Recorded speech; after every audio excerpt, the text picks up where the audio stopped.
Hello, everyone. Welcome. I am so excited that you're here. So glad that you're joining us. Welcome, welcome, welcome. If we have not met before, my name is Nicole Clausen, and I'm going to be one of the presenters of today's presentation. So today we're going to be talking all about pricing. Pricing can be one of those really big challenges. So Emma and I are going to dive into quite a few different pricing strategies and challenges that might be undermining the profitability of your practice. So, with that being said, love for you to say hi in the chat. Tell us where you're tuning in from. I am currently in Montana. It is overcast and spring is definitely on the way. I also am joined by my cat, Hey Hey, which you might hear and or see throughout today's presentation. And I'm also actually joined by Emmett Nance. So just a little bit about myself. Like I said, my name is Nicole Clausen. I was in practice for over 10 years.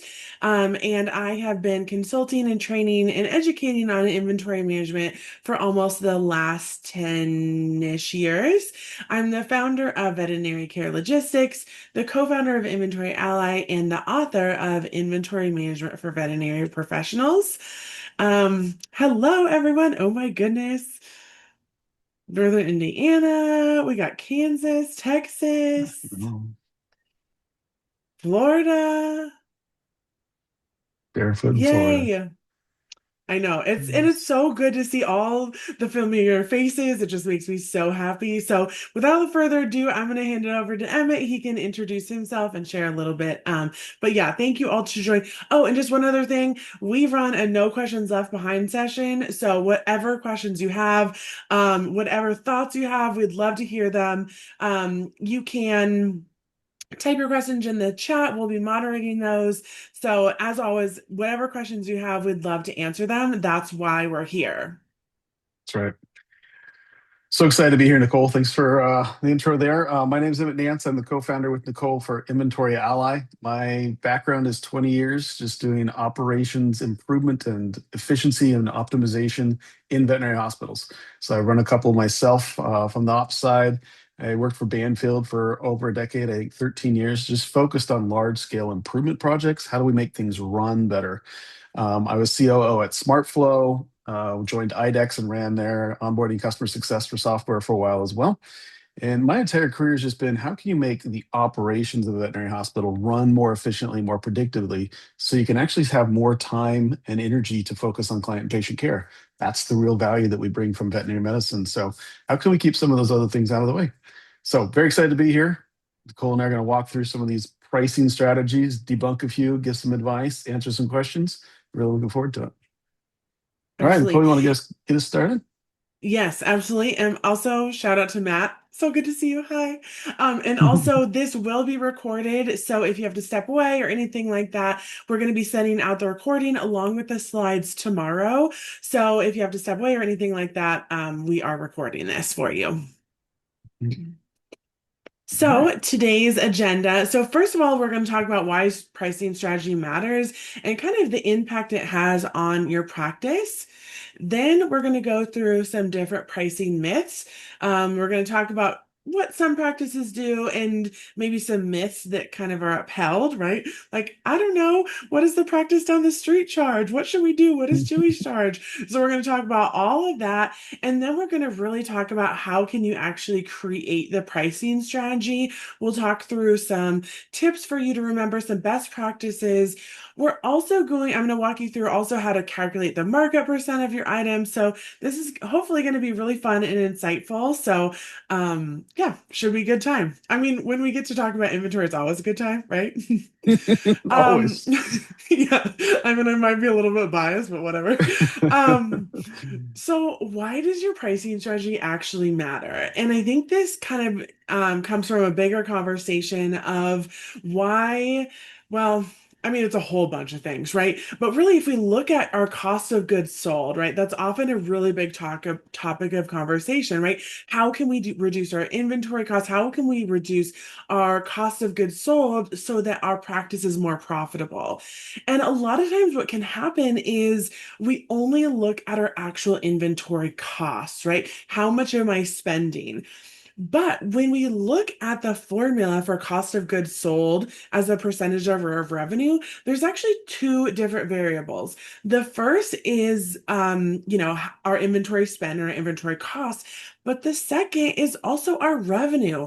So really, the revenue that we're generating has a huge, massive impact on our cost of goods sold. And so this could be impacted by mischarges or discounts or things like that. But it also, and this is really what we're going to be focusing on today, is our pricing strategy.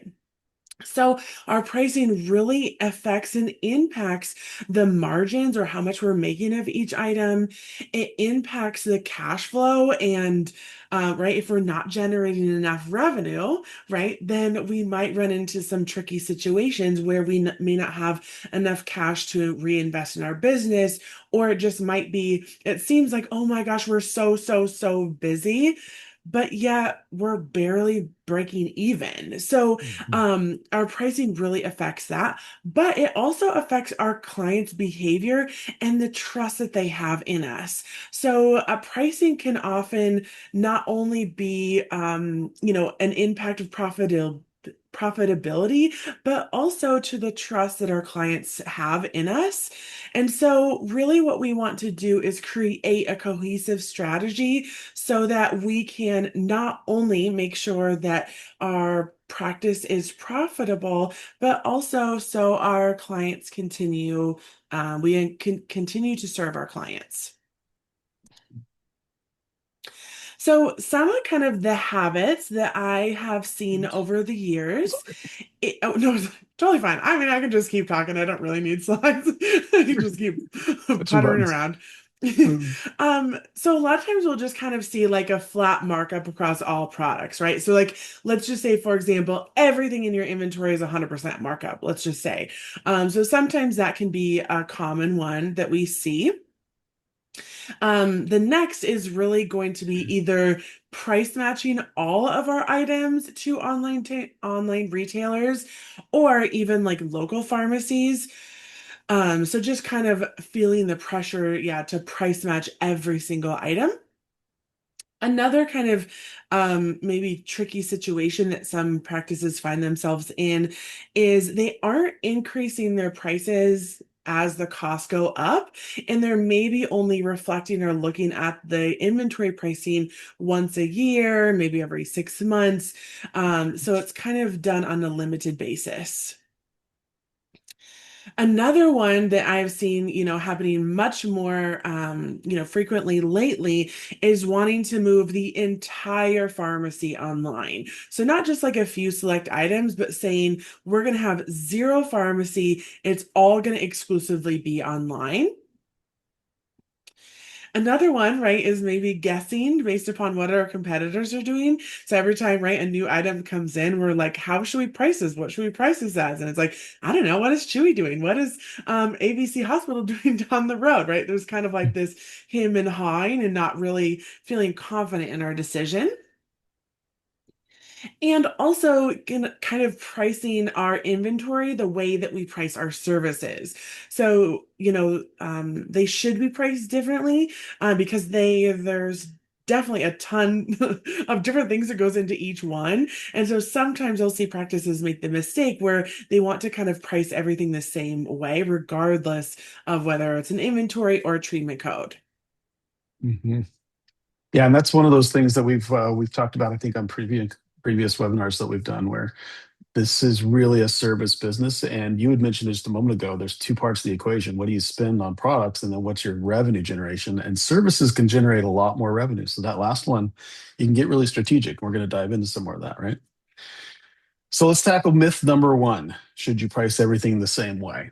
Pretty sure everybody's going to know. The answer is no. But what's that mean? Like, okay, if not, then what is it? Right? So quick survey, throw it in the chat. Does your practice use standard markups? Now, we're not saying for everything, but do you apply standard markup on certain products? You have them. It's kind of random. Sometimes you do it, sometimes you don't. Not really, but you're thinking about it. Or no, I don't really want to talk about this. B, A, A, B, B. All right, looks like most of them's in A, Bs. We got a few Cs. Fantastic engagement, folks. Thank you. A lot of A's. Yes, we have markups, but that we use for almost all of our items here. Okay. And sometimes it's random, different systems for different things. Good. We're going to talk about that a little bit as well. Excellent. Excellent. Looks like we got some good start out there, some good behaviors. We're going to try to dial it in and maybe add a little strategy to some of this as well, right?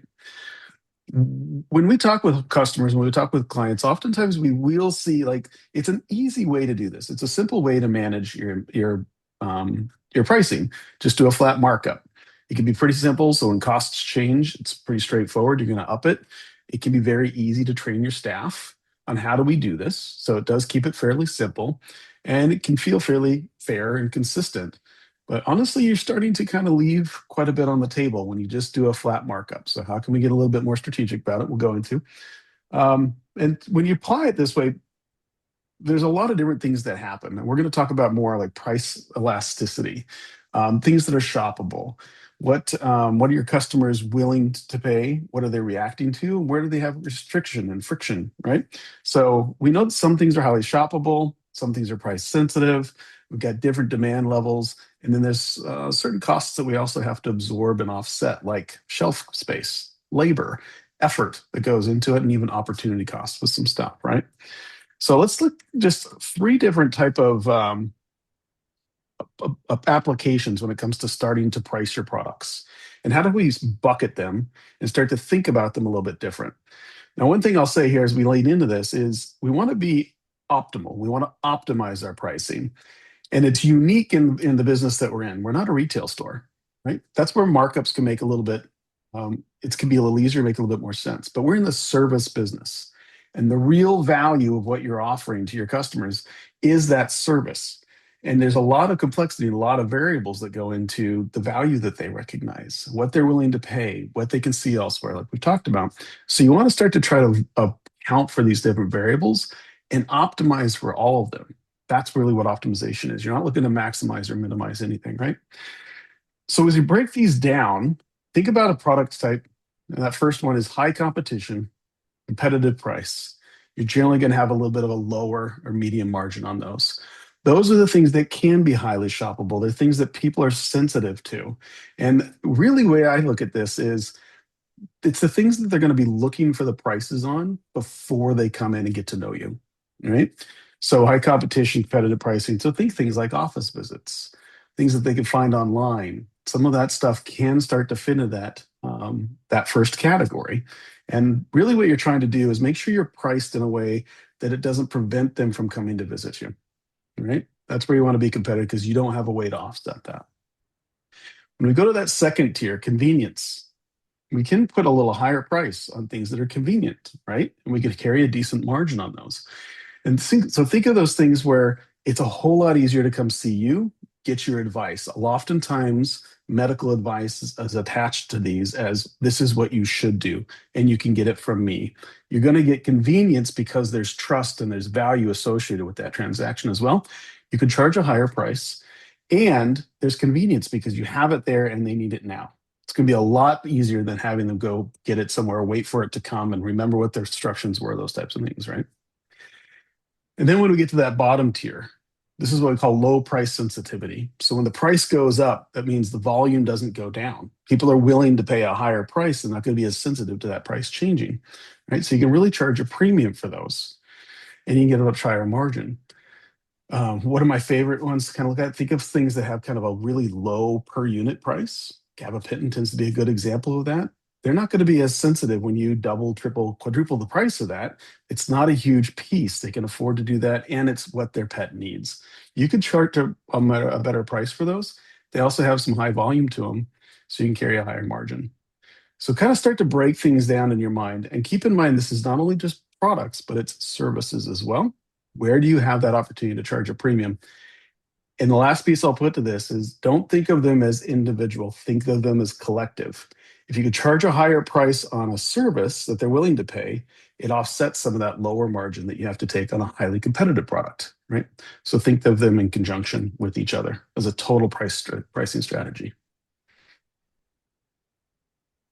So whenever we kind of like thinking about pricing and things like that, and I'll just mention Lindsay said I have to change the markup depending on the cost of the medication. I'm not going to charge the markup that met in 100% because it would price out of range for most owners.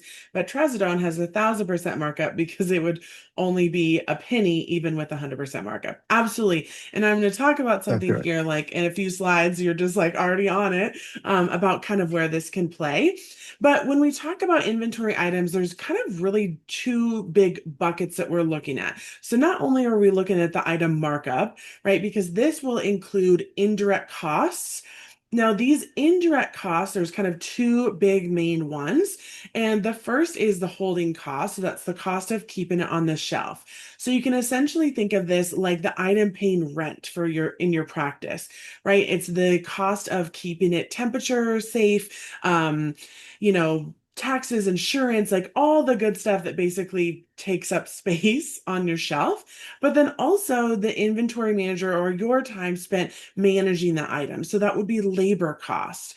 Then also the practice profit. And so just to kind of point out that indirect costs, those holding and labor costs, can account for anywhere from 25 to 40% of the item. So the indirect cost can be a large portion of it. Then, of course, we have the practice profit. Mm. But then we also have a prescription or injection fee. So, these are called different things in your system, but, it's usually prescription fee, injection fee, dispensing fee, what have you, what have you. And so those are often, I kind of think about them separately, just because there's different things that go into that. With the prescription or injection fee, with that, that's almost more of a labor expense because it's really looking at the time and the expertise of your team to calculate the dosage, to draw up that syringe, to administer that injection safely, the time to count out the prescription, but also some of like the hard costs, like, the syringe or the dram vial or what have you. And so, your prescription or your injection fee is almost more of a labor expense, whereas kind of your item markup includes some of the more indirect cross and practice profit. Mhm. And so, really, kind of as we are thinking through this and talking today, keep in the back of your mind, are all of your items priced how you want them to be? And then also, do you have a system for when your costs go up? Do you have a system for then increasing those prices? So a lot of times when I'm working with clients, I will find where items are priced lower than the cost of the item. And so what happens is you're essentially paying that client to take that item. Or maybe it's not being used enough, and so you have so much waste, essentially. Like maybe you don't use a full bottle of Convenia before you have to toss it. You're losing money on all that waste. So just kind of like think about that in the back of your mind as we're kind of going through this. Before we move on, yeah, you got that.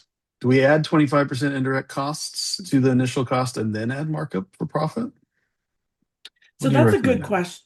Yeah. So, it can kind of so usually what I do is I say like, okay, I'm going to mark this up like 200%. And I know that 25 to 40% of that is probably going towards my indirect costs.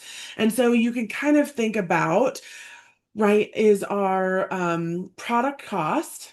And then we can think about plus adding in those indirect costs gives us our total product cost. And so you can kind of think about it in two different ways, whatever is easiest for you to manage. At the end of the day, we want this to be easy and sustainable. So if it makes sense to be like, oh, I'm going to have a 200% markup and I know that 25 to 40% of that goes towards indirect costs, or you can calculate out your total product cost and then add the markup percent. Again, it's going to be like whatever is easiest and most sustainable for you. Um, so Lindsay asked, can you explain the difference between margin and markup? If I remember correctly, a margin is better than a markup, correct? So it's really two different ways of looking at them. So the markup is essentially kind of your uh, like think about a cupcake, right? And so you have the cupcake is the cost of the item, and then the frosting that's on top, you can pile it as high as you really want to, and that's kind of the markup. That's how I think about the markup. But your margin is actually your profit on each item. So it's kind of similar, but it's thinking about it in two different ways. I hope that answers it. Emma, I don't know if you have a Yeah, um I would just offer like markup is when you're taking your cost and you're adding to the top of. So you're putting that frosting on top of the cupcake. When you're calculating margin, you're actually starting with the whole thing together and say what percentage of this whole thing is my cupcake versus my frosting, right? So it's kind of the same thing. It's just calculated from two different perspectives. When you're mhm. calculating margin, you're adding to it. And margin is really price minus cost divided by price gives you a profit margin to it. So, but you're kind of coming with the same thing, just tackling it a couple different ways. Yeah. Yes, absolutely.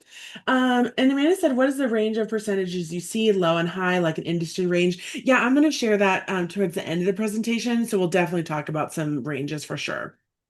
Excellent questions. Oh, I went the back way. All right. Oh, I already talked about that. Yeah, you did. Okay. So some other fees that I always like to just talk about really quick. A big one that I always love to talk about is the controlled substance fee, right? You can add an additional, let's say, for example, that your dispensing fee is $10. Your dispensing fee for a controlled substance could be $12 or $15. This can kind of offset the cost of your logbooks, of regulatory compliance, things like that. So your controlled substances can have a higher Mhm. dispensing or administration or injection fee. Um, you can also have a box prescription fee, right? If you have something that comes in like a box or a bottle, you could have a different lower fee for that.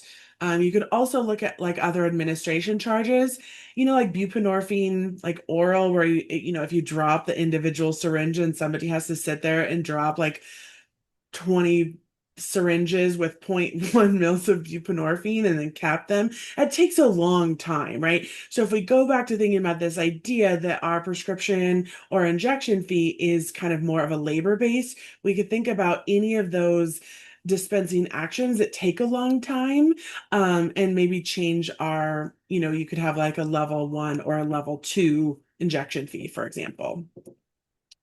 And I'm going to take it back real quick to Victoria's question about do you add the 25% indirect costs and then add margin, or do you add the 25% on top? And this it kind of comes into this as well. So when you're thinking about it, the intent here is do you want to make sure you recover the costs that go into delivering that service? So you then want to say if it's 25%, you're going to make sure you add a fee that covers that cost. But then you're essentially breaking even on that additional fee and you're only gaining margin on the product. If you say, okay, let's take those expenses and those costs, add them to the cost, and then do the markup, you're gaining profitability on the service component of administering or dispensing that product. So keep that in mind too. And the same thing goes into these fees, how you're calculating them. Are you trying to make sure you cover your costs, or are you trying to add additional profit to that? I would I would encourage the latter. There's a lot of time, energy, and effort that's gone into building expertise, the education, running the hospital. You deserve to make profit on that, not just break even on the experience and the expertise that goes into what's being done here. So I'd encourage that, but you can think of it both ways. All right. Myth number two: clients only care about price. I've heard it. I think we've all probably heard it in some form of another. Honestly, it's an easy way to kind of not face the challenge of pricing appropriately. We really want to challenge that today, right? So this is the question leading into this one. Do you agree? If we charge more, we're going to lose clients or our clients are going to get upset. It's usually behind the idea of we can't raise our prices, right? This is what we hear. Do you guys agree this is a friction point that you have in your hospitals? Are we comfortable with the value that we can offer and that we charge for that? No, yes, no, no, yes. We're at about 50-50 right now. Hmm. Excellent. Nope. Yeah, you don't want to be Walmart. Understood.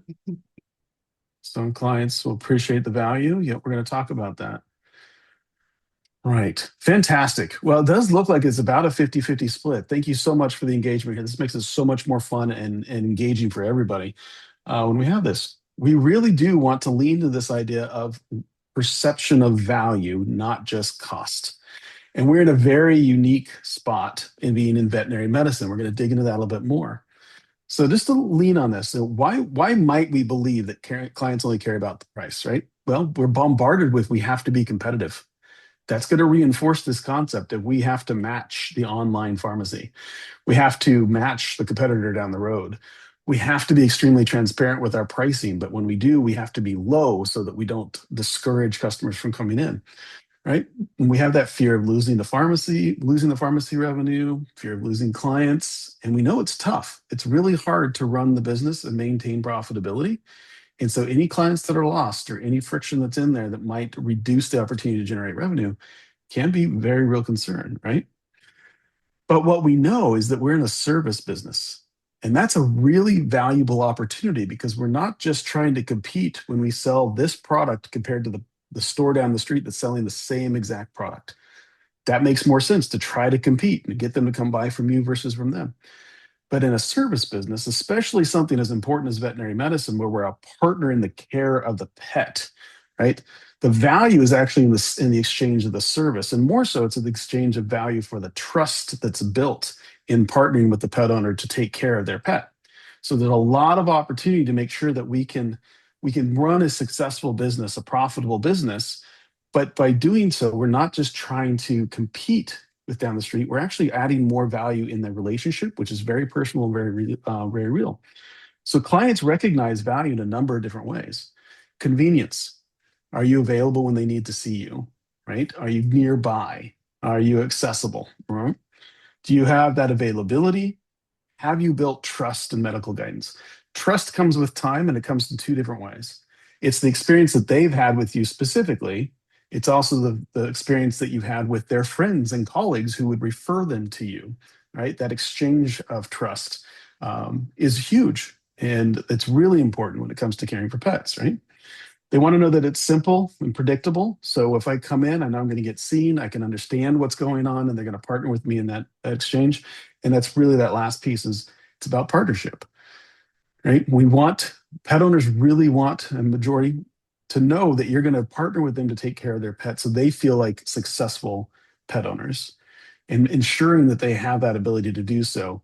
Pricing becomes a piece of can they afford to partner with you?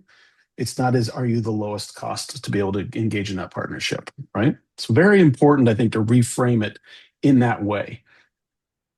So thinking about value, again, the perception from the pet owner is convenience, bundling. So think wellness programs and things to that effect that can make charging easier. You've got other payable programs out there that can stretch out some of the fees and stuff and make it easier to afford. But really, it's about the medical guidance. It's about the engagement. It's about the trust that you build.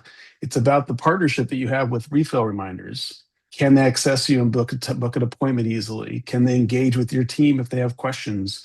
So the service that comes from it is really the value that you can leverage. And so when it comes to pricing, we want to make sure that we're not overpriced to where they just can't afford to see us, but we're not underpriced to where we're leaving a whole lot on the table and making it difficult to provide this partnership, right? Before we move on to that one, there was a whole bunch of comments going in here. What I missed, Nicole? Okay, some really great comments. So Coral said Chewy is killing the small town clinics. Totally been there, done that, bought the t-shirt. Fellow small towner here. So I completely understand, and I think there's also a lot to be said for the nuance of this conversation, right? If you have a small town rural practice, you're an equine only mixed animal, whatever that practice looks like, it's going to be much different than a metropolitan, small animal boutique practice, so under just knowing that, of course, there are challenges no matter where we go in vet med, but pricing is one of those things that definitely has a lot of nuance to those. And I appreciate you calling that out because, yeah, I just totally understand that being from a small town for sure. Um, Courtney says, I feel that we need to train our staff to speak to the value of our products and services. Yeah, absolutely. That can be so huge. McKenna said part of the pricing strategy. What about written prescription fees for those that don't pick up from the office? What's the consensus on that? Yeah, I actually ran a poll in the Veterinary Inventory Strategy Network a couple months ago, and I think the majority of folks said that they write a prescription, but they won't charge for it. A smaller minority said that they write the prescription, but they do charge for it. And then probably like the smallest minority said that they don't handle outside pharmacy requests at all. So I think there's varying degrees, but I would probably say the most popular is, that they will write a script but not charge for it. But of course, chime in the chat if you have seen something different. Tara said, oh, it's so good to see you. So glad to see you. Said, for us, from small town, clients shop a lot online and value where they can get it cheaper versus the values listed here. Yeah, and that's a big thing that I'm going to be talking about in like the next myth is just really knowing your client and meeting them where they're at. All of our clinics are going to have a little bit different client base who might value different things. And so really understanding and knowing what they value can be really helpful and beneficial here. Susan said we get one chance to make a great first impression, make the experience from start to finish excellent, and your client will want to pay all day long, every day. Mhm. Amanda said, I thought I read somewhere that in certain states it is not legal to charge for a written script. You are absolutely correct. So I know that I don't know exactly what states, but there's quite a few states where it's not legal. And something we're seeing here kind of consistently is I just want to call it out, is there's a lot of focus on the competitive nature of products and that your customers are looking for online and and that's really hurting. they those online pharmacies can't compete on the service component of the engagement that you have. And so when we're talking about pricing strategy, start thinking more about the prices associated with the service that you're delivering, which can offset some of the losses you might be carrying on the product side. So it's your dependence on that revenue mix from products and services that may be the opportunity to lean in a little bit more creatively. So because some things aren't you can't convince a customer not to go online, and if that's causing, it's about shifting the way that you're offering the value in your business. Yeah, Yeah, great absolutely. conversation here. Oh, Kelly, so good to see you. Oh my gosh, so glad to see you. She says most of our clients will opt to use our online pharmacy instead of Chewy when they find out we actually have one. Yeah, True. absolutely. Um, and going kind of to the next myth, I think this is like perfect segue, is you have to match online prices. So I'm going to just start with the story before we kind of dive in because that's just what I do. Anyways, I was working with a client, a year or two ago, and I was on site working with them and they're like, Nicole, we're just losing so much business to Chewy. We just get so many scripts all day long. We just can't compete with their prices. And I was like, okay, all right, let's look into this, right? Let's investigate this a little bit further. So we looked at their prices and they were actually priced $10. The clinic was priced $10 cheaper than Chewy. So the clinic was actually significantly cheaper than Chewy, but they are losing so many scripts because it was much more convenient to have it delivered right to the door. And so sometimes we can get in our head, not all the time, but sometimes we can kind of get into our head that, oh, we're losing to Chewy because of price, but that may not always be the case. So kind of the myth number three is you have to match online prices. Um, so let me know in the comments. Do you kind of strive to match those online prices? So let me know you always price match. We price yes, we kind of do. We do some things. It depends. We never price match.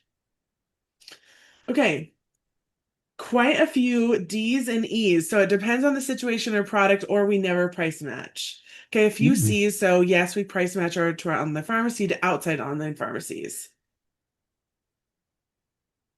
Okay, Okay. cool. Love seeing the variety here. So when we think about, Mhm. yeah, so interesting. Yeah, it's a good mix for sure. I Yeah, don't see any A's. yeah. Couple B's. Samantha says there is convenience to getting it immediately, especially if they need it ASAP. Yeah. So And that's kind of the big thing, right? Because I think sometimes we feel a lot of pressure, not all the time, but sometimes to kind of, fear of losing our pharmacy sales. So we try to like do the price match comparisons and things like that.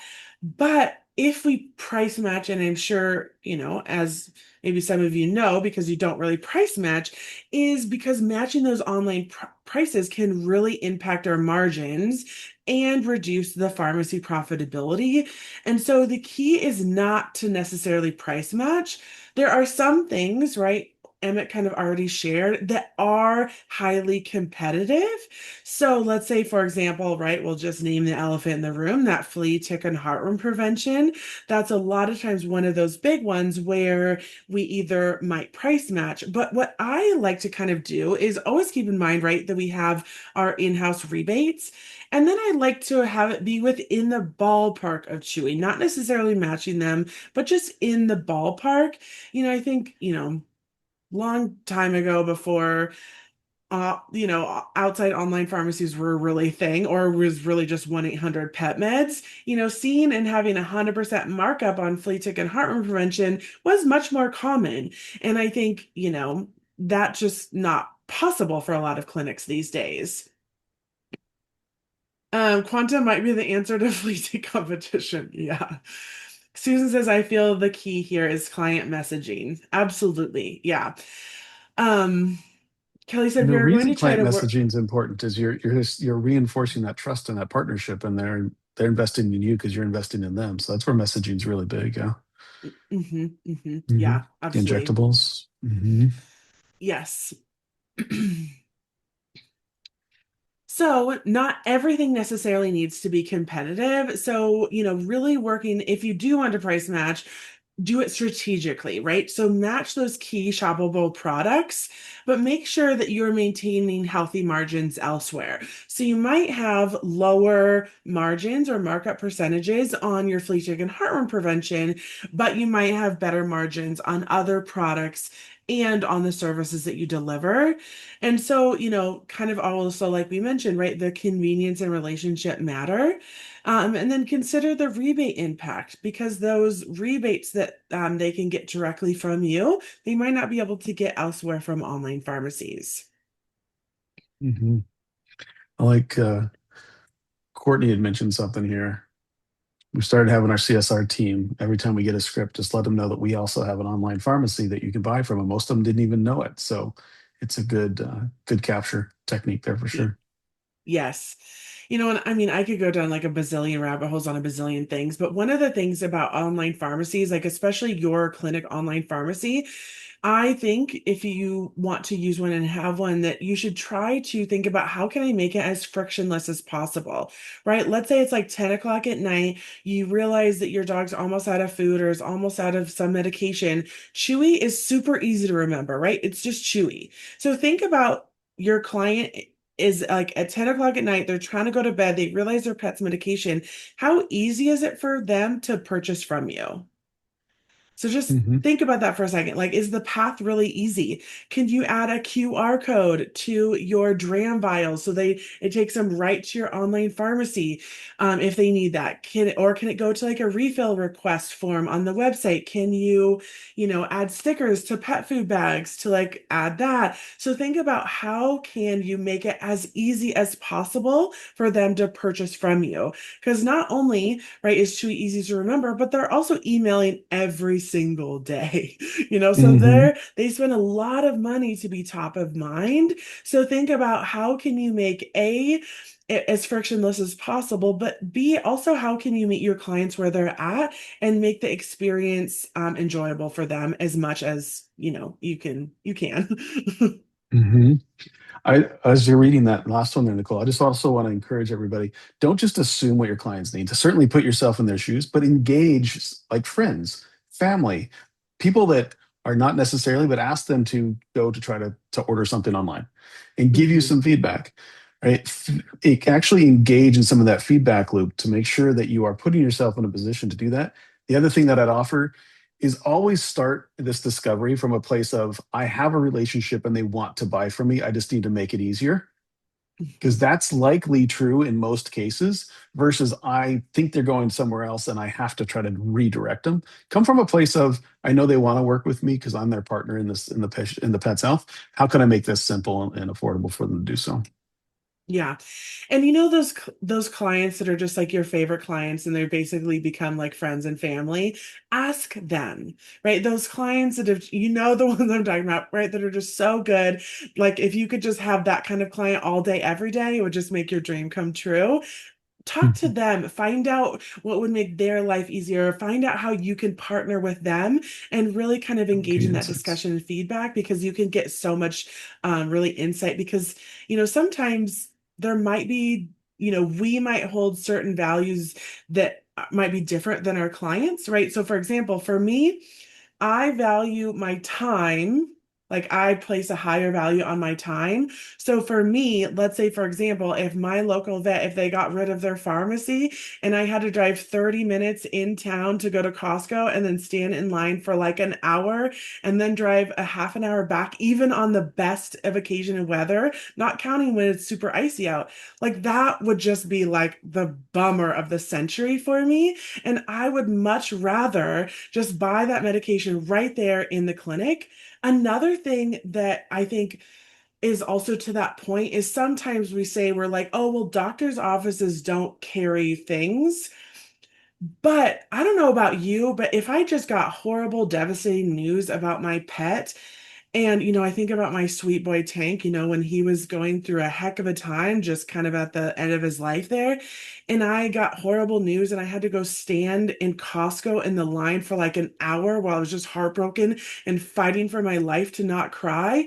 That would be a horrible experience. And to get that script or to get that medication and pick that up right then and there and be able to just go home with him, that would just mean everything. So I think, so many things Mhm. to think about, but I'll just offer that. That's fantastic. Um, Yeah, Dominique's so got good advice there too. yes.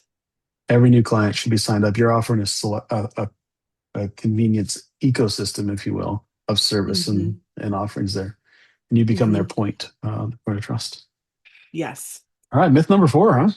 Myth number four, kind of already pointed out this, but your pharmacy should be online only. So there's a lot of, kind of talk of lately about should I even have a clinic pharmacy, right? Should I keep my pharmacy in-house or should I completely just get rid of it and use my pharmacy, down the road?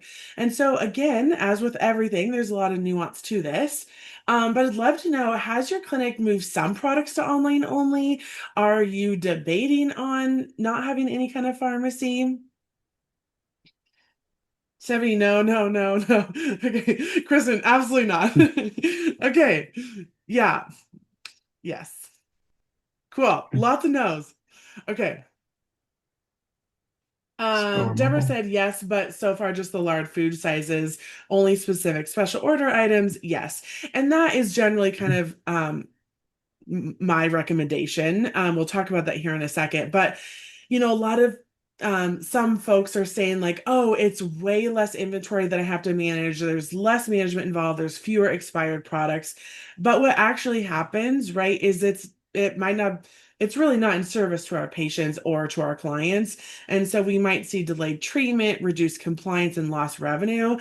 So if we think about, right? If we think about, the meeting our clients where they are at and really knowing and understanding what they need and how we can partner with them, a lot of times having no pharmacy is like in opposition of that. But what I do believe and I do think is what can you stock in your practice that makes sense? How can you intentionally stock your practice? And I think that is really the key. And so I like to kind of look at it as like a hybrid pharmacy model. So you might in-house keep things for immediate treatments, common medications, urgent needs, your big movers and shakers. But leverage your online pharmacy maybe for refills or like those huge giant bags of food or low turn items or just having more options, right? So instead of having five different kinds of joint supplements, you can kind of stock maybe one, maybe two, and then use your online pharmacy for the rest of them. Yeah, Lindsay said we pared some down the heartworm flea tick products. Yeah, that's like a whole nother can of worms that I could spend like the next hour talking about. But having a lot of SKUs and a lot of options, can really impact your inventory costs in a big way. Mhm. Kristen said, "Yeah, we're equine only, so we can't." Yeah, that totally makes sense. Yeah, yep, that's for sure. Can't do that. Yeah, And when go to I'm tackling this Costco. and advising folks on the pharmacy too, I also like to think it gives you some larger variety and optionality without having to carry anything in the practice. But so like you say, you got this those things that you constantly are using. You do go through them. It's convenient to have them in. Have those, right? Keep those in and keep them turning over, but don't carry a lot. Turn them over well. But then yeah, those things that take up a lot of space, the automatic refills like the food and the other medications, lock that into your own pharmacy. Those are great to have an online pharmacy for. And then, yeah, when you've got things that you don't really script out very much, but you kind of want to have access to them, or people want some of the optionality, have an online pharmacy with those options. You don't have to carry the waste, the fees associated with all the storage in there, the shipping costs, those types of things to try to bring it in in the clinic. It gives you more optionality. I think is the word that I generally would use too. Huh? Yeah, Yeah, absolutely. indeed. And so one of the things, this is kind of, something I put together quite a few years ago, but it's the merit model. And so you can kind of use this when you're like, what should I keep in-house versus what should I move to an online pharmacy? And I'll just kind of go through these really quickly. So M stands for markup, right? Higher markup products that serve your clients' needs are better to restock and resell than products with a low markup potential, right? An example I think of this is like Frontline, right? You can get Frontline at the gas station. You can get it at the feed store. You can get it at Costco. You can get it anywhere. It has a very low markup potential. There are other options. Well, not only, fleas eat Frontline for breakfast these days, but, there are different options that have higher markup potential, right? Another one of these is like the Adaptil and Feliway spray. Clients can buy them cheaper than we can purchase them from. Another low markup potential. Those might be good options to go to an online pharmacy. So exclusivity. So if a product line is veterinary exclusive and not sold by online pharmacies, that's another one to kind of keep. Now, R is the opposite. So this stands for risk. So that says the wrong thing, but it should be high Oh, risk items should be used, and carried with caution. And I think a big kind of example of this is items that break easily, controlled substances, things like that. I think a lot of practices are moving away from dispensing controlled substances, but also, those buprenorphine ampules that you have to like break open and then you have like the glass filter, getting the ones with the little stopper, much better. Another is so you should be cautious with high risk products. The next is immediacy. So if a client can avoid frustration and get a better patient outcome by receiving the product immediately, you should be more likely to stock it. And the last one is T stands for turnover. So products with a high demand should be stocked. Anything that isn't in demand or has a really low turnover, should, consider moving those to an online pharmacy. So this can be just like a good, helpful, uh, way to kind of decide what to keep and what not to keep. I also have a guide for evaluating which products to keep in-house or move outside your online pharmacy. So if you want that guide, send me an email and I'll zip it on over to you. love this merit. I will have to update the risk part, but Yeah. this is fantastic. What to keep and what to for the move online. Love that. All right. Okay, final myth. Myth number five. Once you set prices, you can forget about them. Absolutely not. I wish. Okay. So, how often do you review your pricing? So, you update your prices every time you purchase an item, you check it once a month or every quarter, once a year, or we don't have a good system for this, but we want to change it. Okay, a lot of A's. Ah, I love that. Nice. This makes me so happy. Okay. Some D's. Okay, that's awesome. Jeez. Every single time I order, love that, love that, love that. Okay. We've got a lot of followers of Nicole's trainings on here, it looks like. Fantastic. Oh, somebody said I don't have time to play in this economy. I love that so much. Okay, so let's talk about this, right? Best practice is to review it every time that you order, right? Costs go up all the time, every All the single, time. basically seems like every day we're getting new prices. And so, sometimes we feel like it might be time consuming, too much to do, too little time. Or maybe your inventory prices are increased like your services are. So maybe you're increasing them like a set percentage every 6 months or something like that. Um, so Gabby, yeah. So Gabby says our PIMS does this automatically. Yeah, and that's the thing, right? Is we want to set up systems and structure that allows you to do this quickly and efficiently, because costs change constantly. So they're always prices are always increasing, new suppliers, market shifts, like it's just changing all the time. So ideally for those inventory items, we want to be, increasing those prices like within 24 hours. Um, so one of the ways that you can do this, right, is we can set up your practice management system, especially if you're receiving those purchase orders into your system and they're set with that markup percentage, it'll auto recalculate your updated price. So if you're using your practice management system, that's a really great way to do that. You can also you know, if you're like, let's say, for example, if you're using Vetcove to purchase, it has like a little graph thing or like a little icon that shows that the price has increased since last time. So there are some different ways that you can do that depending on the tools that you have at your disposal. But just think about how can you set this up to make sure that it's automated and those prices are getting increased every time. Because I'm not kidding you, I find it so often and so frequently when products are priced lower than the cost of the item. So that's absolutely something that we want to avoid. So, building kind of a review process, right? Services, quarterly review. Products really should be increased, at every invoice. Now, if you do have some service codes, treatment codes that are very inventory heavy, right? Sedation. Maybe you have like side point by the weight ranges or anything like that. If you have any inventory heavy service codes, treatment codes, those should be updated. When those invoices come in, if needed, rather than waiting for the quarterly review process. The quarter review is great for things like, exams, blah, blah, blah, blah, blah, all that stuff. Right, right, right. Okay, so let's talk about some key principles. Emmett, off to you. Yes, fantastic. And I just want on that last one too. I generally refer to it as margin erosion. Your margin just gets eroded every time that cost goes up and you don't have to update the price. And the more time there is in between the cost going up and you don't update the price, you're carrying that erosion, right?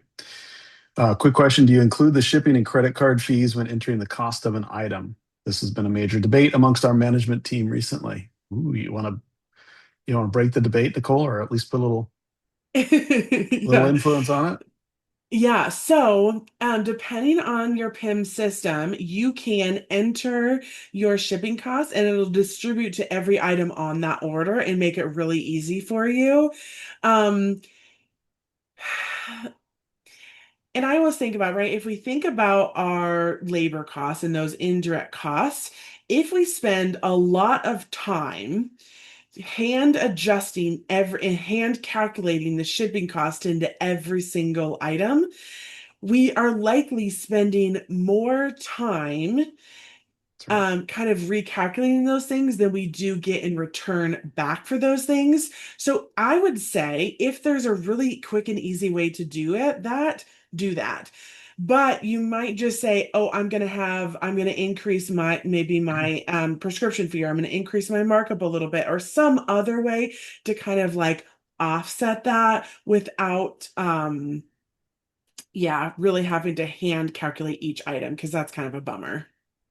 And you might just take like an average percent of your costs as shipping fees and just kind of do a flat markup. Because one of the things Mhm. Nicole said that's really, really important that we often overlook is the value of your time. So we can just pretend that our time is worth zero as we start to chase pennies, but we're stepping over dollars, which is to the value of our time in doing so.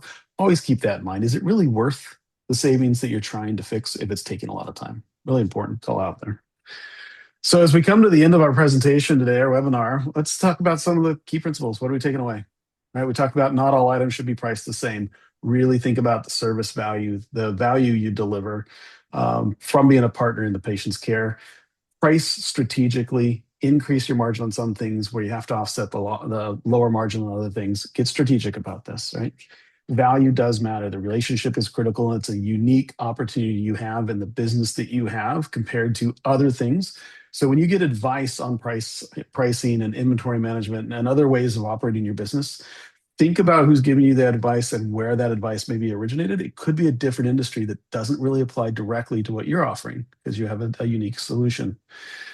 Strategic price matching, keep that in consideration, but understand that there's value, there's convenience, there's relationships. So it's not just a flat one-to-one. The hybrid pharmacy is really the best approach. Keep what you need in the hospital, expand your offerings and the convenience of offering an online pharmacy. I really liked, I think it was Dominique had suggested, let's make sure that we're educating our customers on that we have an online pharmacy. Let's introduce them when they become new customers, get them signed up, make it super easy for them, right? And then pricing's got to be reviewed regularly. Don't just absorb those costs. It's going to hurt you in the end. And it's really important to maintain those margins so you have a successful business. And a successful business is you're around to provide additional care, to absorb the growth when people refer to you because you're just awesome. Like, make sure that you're successful so you can continue to serve your patients, right? So questions practices really should be asking. Are you using this flat markup, right? If you are, start to think a little bit, dissect that a little bit. Which items are really shoppable? And put yourself in the client's shoes. What does shoppable mean? What's their preferences? They want to work with you. Can they work with you? Which items should be moved to online pharmacy? Which should stay in the hospital, right? Where are you losing margin? So that opportunity where the cost is going up or you're not able to charge, you're not able to compete to some of the online. Think about what you should be doing and make decisions, right? Really fine tune your business and then put a plan in place when it comes to reviewing your pricing, whether it's every day, every time you receive an order, once a week. Nicole had suggested too, think about inventory item markup versus service item markup. Services might be once a month, once a quarter, twice a year, ideally at least once a quarter. You're reviewing those prices, but your products, make sure you're updating them every time the cost changes, right? Okay. Okay, Nicole's going to give so you a little bit kind of of, homework. yep, sorry, the homework lady here. Here we go. So what I just kind of invite you to do after this is, right, because a lot of times, sometimes we like go to a presentation, we listen to a thing, and then it just kind of, we get, you know, it just kind of get swept away in the day of our practice. So I just kind of a little invitation here for you is take a look at your top 20 inventory items. So first look at how are they priced? And then check the cost that's entered. Is it accurate? Is that actually the cost of the item? And then next, calculate the markup percentage for the item. What is your actual markup right now? Is it what you would expect? Then double check to see if you have all the appropriate fees attached. Does it have the appropriate dispensing fee? Does it need an injection fee? Is it a controlled substance? You want to have a controlled substance fee, et cetera, et cetera. And then document your findings and then any gaps that you noticed. Um, Here is the formula that you can use to calculate your markup percent. So that this is kind of, and I'll go through an example in the next slide, but take a picture of this if you want to. We're going to send out the slides tomorrow, but this is actually how you can calculate your markup percent. So if we go to the next slide here, One here is question real quick, oh Nicole. yeah. When we say 20, your top 20 inventory items, what do you mean by top 20? Is that by volume? Is that most popular? Like, what do you mean by top 20 inventory items? Just to clarify that for everybody. Yeah, just whatever, your big movers and shakers, really. So probably your flea tick and heartworm prevention, probably your gabapentin, trazodone, carprofen, cephalexin, maybe even your vaccines. So whatever you're like, ooh, I might have some questions on this, or ooh, I don't know when the last There time we you looked at go. this, do those. There you So go. here's an example. This is from Avamark. I'm not sure if you're an Avamark user, but you can kind of see here in the upper right-hand corner, there's the cost and the price. So if we look at how that we calculate that markup percent, um, because if you see on the lower left-hand side, this product, the product is supposed to have a 43% markup, but we want to make sure that's actually what it is. So the first thing I would do for this is I would see, okay, for the last time that I purchased CD 10 pounds, how much did I pay for it? Was it actually $11.03 a bag? You can tell how dated this is, but we won't talk about that. um, so check to make sure that the cost reflects, accurately. Then we can kind of calculate that markup percent. And so we're going to take our price minus our cost. So we're going to do 1577 minus 1103. Then we're going to divide that number by the cost, 1103, which gives us 0.429. Then we're going to multiply that by 100 to give us our percentage, and that is 42.9, rounded up to 43%. So this item is priced how I would expect. But this is sometimes if, you don't really have a great process, which is totally fine. It happens, clinics get busy. But if it's been a minute since you've kind of like addressed your pricing, your costs, this is a great exercise to go through just to see where you're actually at and if it's what you would expect. Excellent. I know we're about on time, so we're hit a couple more slides, but we are going to stick around and we'll come back to some of these questions. We're happy to stick around until every question's answered. Absolutely. So Yes. some common pricing. Yep. So here's some common pricing that I see. And also, if you need to drop, because I know that we're at the top of an hour, your CE certificates will also go out tomorrow. So just know that that'll be coming to you as well tomorrow. So just in case you had to drop, just wanted to tell you that now. But here's kind of some common pricing that I see. So pharmaceuticals and injectables, usually between the ballpark of 150 to 250%. But this is not including our really expensive injectables, which is like a whole nother can of worms. I also find like a sliding scale can be really helpful for inexpensive and very expensive items. So maybe let's say your standard markup is 250%, but if an item is like less than 5 cents per unit, it might be 500% or it might be 800%. But also on the opposite end of the spectrum, right? If we have a 250% markup on enrofloxacin 136 milligrams, that's like a mortgage payment, right? So we can have a lower markup on, those really expensive items because even though it's a lower markup percent, the dollars is much higher, right? Because if you have 100% markup on something that costs you a penny, that's only 2 pennies. But if you have 100% markup on something that's $100, that's $200. So just kind of a way to balance it a little bit there. Diets typically 45% or our MSRP. Over the counter and retail things. So this is all your supplements, dental things, all the little cute retail things that we have, 100%. Flea tick and heartworm, again, this really varies by area, but 50 to 75% is probably the most common that I see, maybe up to 85%. But usually kind of close to outside online pharmacies, including in-house rebates, right? So you might set it at like, you know, 80%, and then you have rebates that get you closer to your in-house, or sorry, outside online pharmacy. Injection fees, probably the most common that I see, is between $25 and $45. Now, of course, if you are a very rural practice or your metropolitan practice, you might be outside of these ranges.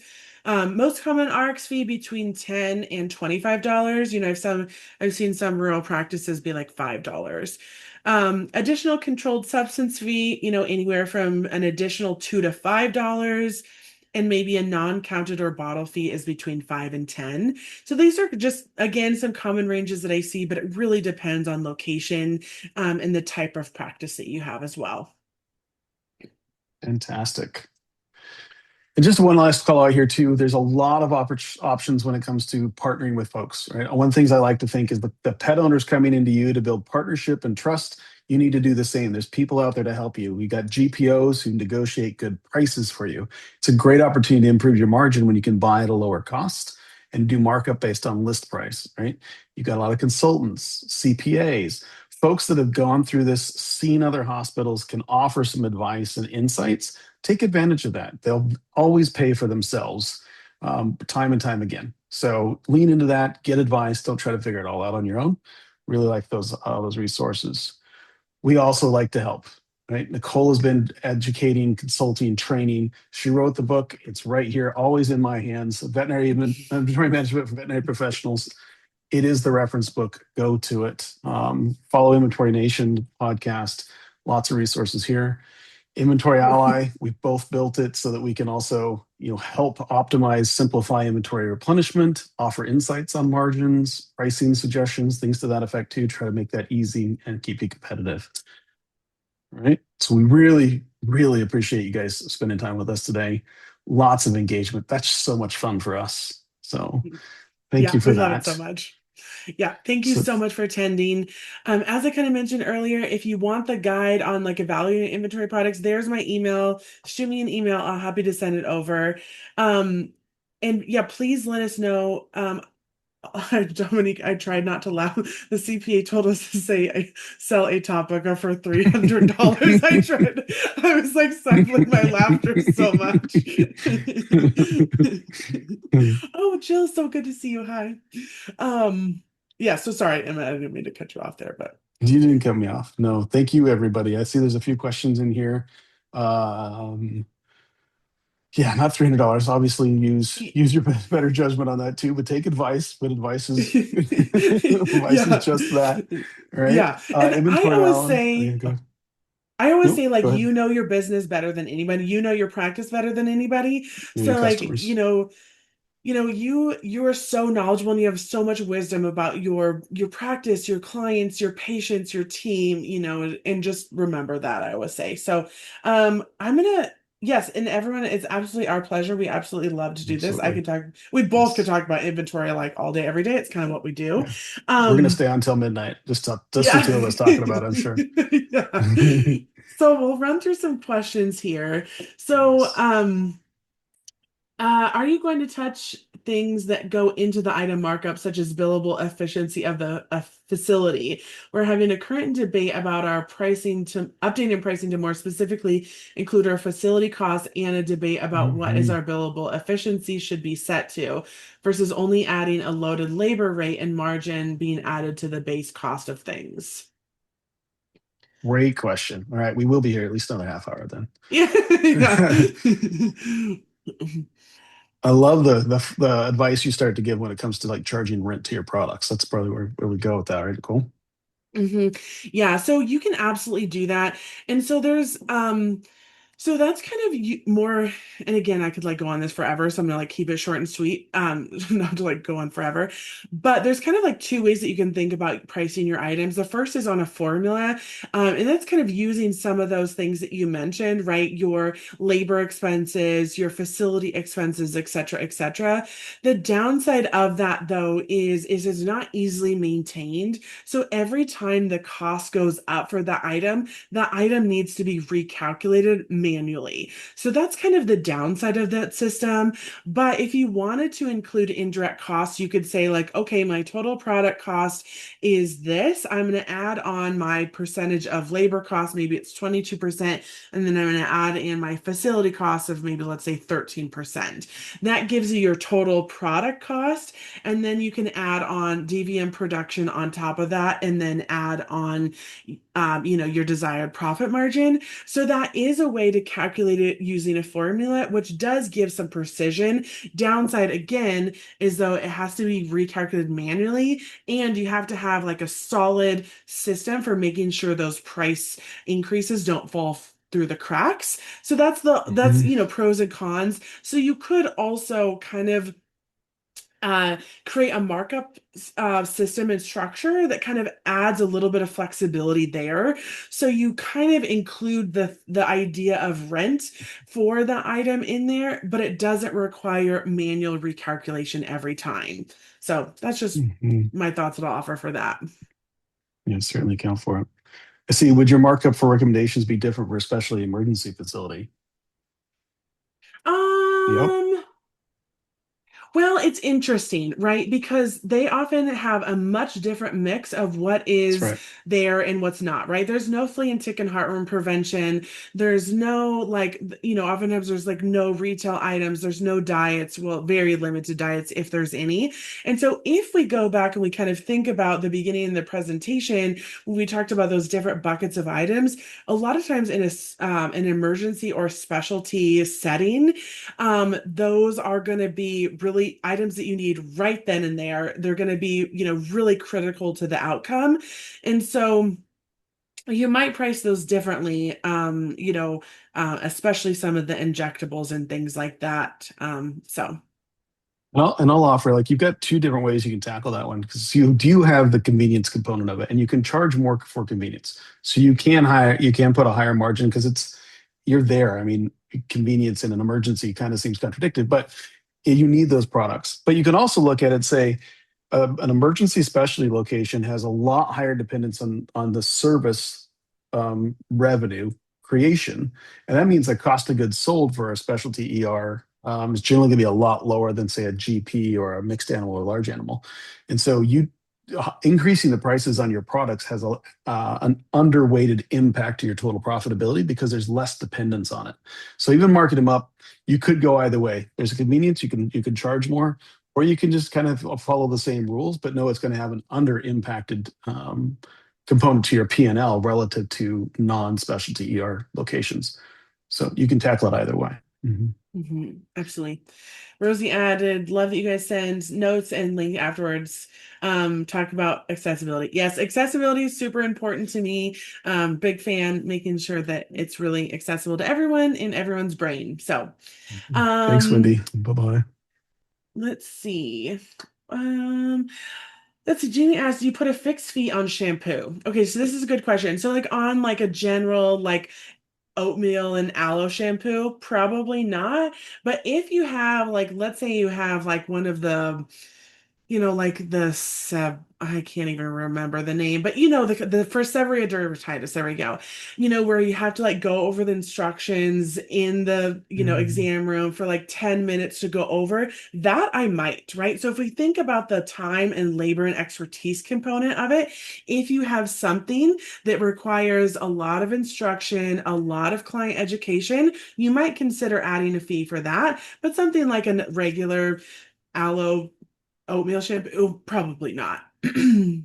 Mhm. Thank you, Kelly. You are so sweet. Let's see. Oh, okay. Amy asked a really good question. So, how do you recommend pricing convenient when you may not use the whole bottle before it expires? Really, really good question. So, there's kind of two maybe approaches to this, right? Because depending on how you're pricing it now, if you lowered your price slightly, would that improve compliance so that you're no longer wasting it? Brilliant. So you can kind of think about it in two ways, right? We can either make sure that we're pricing it in a way so that we're covering our costs regardless of it expires. So then that might be higher. But that also means that some clients may not be able to afford it. And so your demand might even go down even further for that item. So a lot of times what I like to do is just to test it, right? I'm a big fan of testing. So I like to say, okay, if I looking at so first step is I like to calculate what your margins are right now and what you're making per injection. And a lot of times I'll look at this 5 pound cat, 10 pound cat, and a 15 pound cat. And then I say, if I decrease my price slightly, Does that increase compliance to the point where I'm no longer wasting it? Is kind of how I would look at that and just see if that assumption is true. So that's kind of like where I like to start with. That's price elasticity. That's some stuff that we're actually working on some recommendations because understanding if the price goes down, but you sell more volume, you still make you actually can increase your profits, just like you're showing in this example. So oftentimes when we talk about pricing, we think about increasing prices, but sometimes decreasing the price to add volume gets you more profitability. You'd mentioned it earlier in the conversation too. And I want to reinforce, we often talked about percentage of profit and a percent of margin, but really what we're after is the Hmm. dollar of profit, the dollar of margin. So keep that in mind too. It's very smart. Yes. Yeah, absolutely. Yeah, so with that convenient example, right, with a cat, write out what would be, right? I think it's point like for a 5 pound cat, if I remember correctly, it's like 0.45 mils. I don't know, somewhere in there, right? So write out the number of mils, write out the total product cost, what the client price would be, and then what your margin is in terms of dollars, and then look at it and say, okay, can I maybe decrease this $5 and then maybe my demand goes up? So something to think about. Um, Oh, Matt, yes, please reach out anytime. Love to work with you again. It's always such a pleasure. So, thank you so much.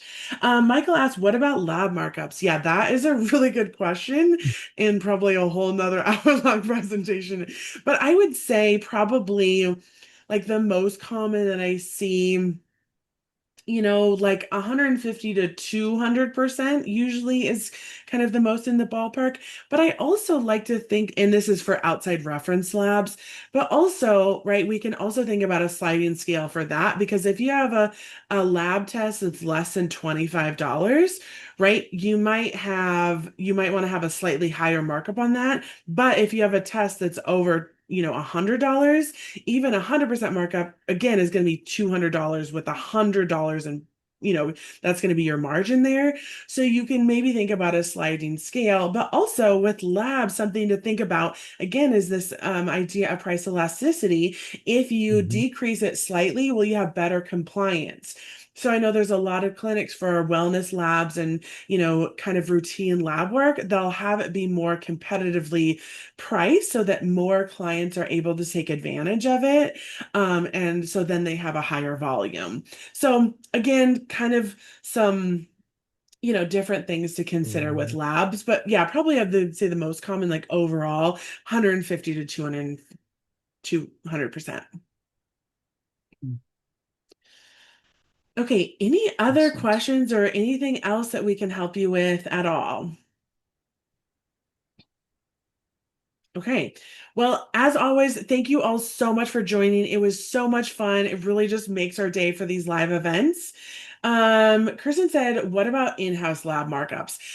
Yeah, so in-house lab marks is definitely different because, right, there's a lot of factors that go into it in addition, right? Because not only is it Right. important you need to include your costs. So your maintenance costs, your any equipment rental, your actual like hard costs of like your clips and rotors and what have you, as well as any like support and things. So what I like to do is I like to take all those costs into consideration when I'm pricing it. So what I usually will do is calculate out my cost per run. So maybe for my Chem 17, what is my total cost per run? And Mm. then do it there. So usually your in-house labs will have a higher markup, and cost more than your reference lab just because there's so much more that goes into it, plus the convenience of getting your lab tests instantaneously. Excellent. So There was also map pricing. yes, the minimum advertised price. Yes. Um, so do you Mhm. mean like I've all sorts of thoughts on this. So let me see where We my talked brain about wants a to go with lot. it first. Mhm. So do you kind of mean should you be setting it for the minimum advertised price, or kind of like what are you curious about when it comes to that, I suppose? Oh, I'm so glad it's been so helpful. Selling value to the team to sell to the client. Let me Thanks, tackle Tim. Dom. Thank you so much for joining.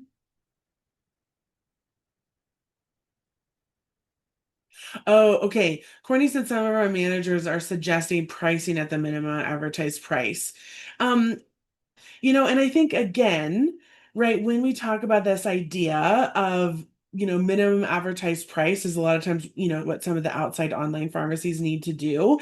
Um, and we want to be kind of like in the ballpark of it, but I don't necessarily think that needs to be matched directly because I think Emmett froze. Um, maybe hopefully it's not my internet. Um, so anyways, kind of we talk about really the value that comes from purchasing from us. So the minimum Oh, I think it was Emmett's internet. So it's just me. Okay. Um, so that minimum advertised price. So a lot of times, right, if we think about it really is a service and a value for purchasing from us. There's the convenience, there's working with our team, et cetera, et cetera, et cetera. So oftentimes like matching the minimum advertisement price is too low, I think. So that's just kind of my thought there. So that's just kind of my thought. Oh, you are so welcome. Thank you so much for having us. Okay, everyone. Well, if you think of any questions afterwards, send us an email. We're always here and happy to help. We'll send out everything for you tomorrow. And yeah, thanks again for spending your evening with us. And I hope you have a great rest of your day. Bye.